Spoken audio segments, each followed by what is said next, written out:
ইমাম জাফর বিন সাদেক রহমাতুল্লাহ আলাইহির সঙ্গে একজন নাস্তিকের ঝগড়া হচ্ছে। নাস্তিক বলছে যে স্রষ্টা আছে, আমি এটা মানি না।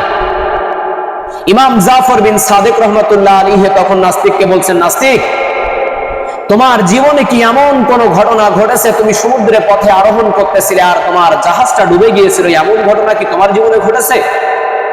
তখন নাস্তিক কিছুক্ষণ চোখ বুজে থাকলো, থাকার পরে বলতেছে, হ্যাঁ সত্যি করে আপনি একটা ভালো কথা বলেছেন। আমার জীবনে আমি একবার সমুদ্রের পথে আরোহণ করেছিলাম। সমুদ্রের পথে আরোহণ করতে করতে হঠাৎ করে আমার জাহাজটা ডুবে গেল, সাথী সঙ্গী হারিয়ে গেল, নাবিক হারিয়ে গেল। শেষ অবলম্বন একটা তক্তা নিয়ে সাঁতরাতে লাগলাম, সেই তক্তাটাও হারিয়ে গেল। এরপরে কোন ক্রমে বেঁচে গেলাম।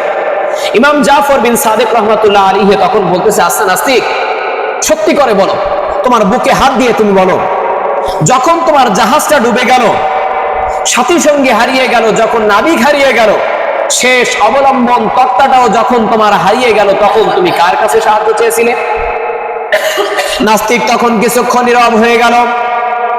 নাস্তিক বলতেছে, ইমাম আমি সত্যি করে বলতেছি, যখন আমার জাহাজটা ডুবে গেল, সাথী সঙ্গী হারিয়ে গেল, যখন আমার সাথী সঙ্গী হারিয়ে গেল, নাবিক হারিয়ে গেল, শেষ অবলম্বন তক্তাটাও যখন হারিয়ে গেল, তখন আমার মনের অজান্তেই বেরিয়ে গেল, আল্লাহ আমারে বাঁচাও। ইমাম জাফর বিন সাদেক রহমাতুল্লাহ আলাইহি বলতেছেন, নাস্তিক রে, তোমার যখন জাহাজ ডুবে গেল, নাবিক হারিয়ে গেল, সাথী সঙ্গী হারিয়ে গেল, শেষ অবলম্বন তক্তাটাও যখন তোমার হারিয়ে গেল, একটাবার সেই মহান স্রষ্টা আল্লাহ তাআলাকে ডাক দেওয়ার পর অত বড় বিপদ থেকে যিনি তোমাদের বাঁচিয়ে দিল, তোমাকে বাঁচিয়ে দিল অদৃশ্যে, সেই আল্লাহকে তুমি কেমনে ভুলে গেলে?